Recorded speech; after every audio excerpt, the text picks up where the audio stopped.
Sleds, skis, and snowshoes are all very popular with Minnesota families this time of the year, with winter sports making for some amazing adventures. But they can also send you to, well, the emergency room if you are not careful.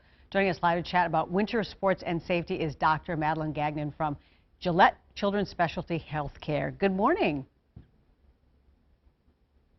Good morning. All right, let's talk winter sports. We know they keep kids busy and they keep them moving, but they also pose the risk of serious injury. What would you say are some of the sports that you think create the biggest problems and are the most dangerous? Good morning. Yes. Well, certainly sports that involve speed and ice, so things like hockey, sledding, or snowmobiling can put us at risk for injury. But it's so important to get the right fitting helmet. I would say that would be my first step in the right direction. A helmet can decrease your risk of serious head injury by upwards of 50%.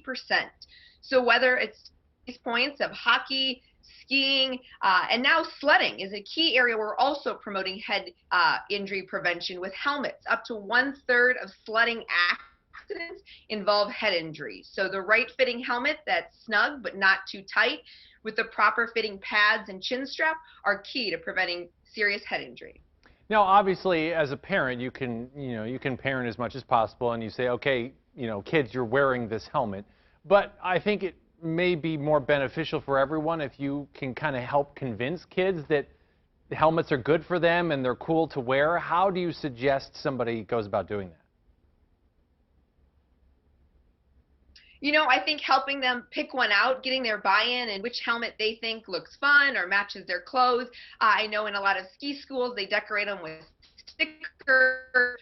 So again, getting their buy-in that not only will it keep them safe, but it looks good. Also, we're seeing a lot of increased helmet use in skiing and snowboarding, for example. So culturally, we're seeing groups of friends following that same lead.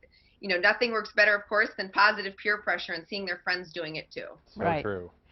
Okay, so we're not always with our kids, and sometimes they hit their head, and we know concussions are a serious matter. What are some of the signs if you think that maybe your kid, hit their head hard and they might be developing some symptoms of a concussion? Absolutely. Again, headache, memory loss, confusion, agitation or irritability, or certainly vomiting or dizziness can be key signs of concussion. So again, knowing more about the accident, certainly if they have any loss of consciousness or serious physical injury, they should seek medical attention, at the hillside, for example.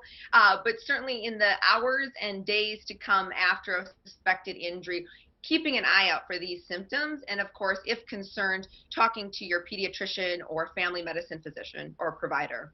Now, obviously, concussion is kind of the most obvious concern. It's most tangible, I guess you could call it. But obviously, we're still in the middle of a pandemic. It's not over yet as much as we'd like it to be. So what should parents be aware of while their kids are, even playing outdoors, even social distances they can be? What should parents be aware of?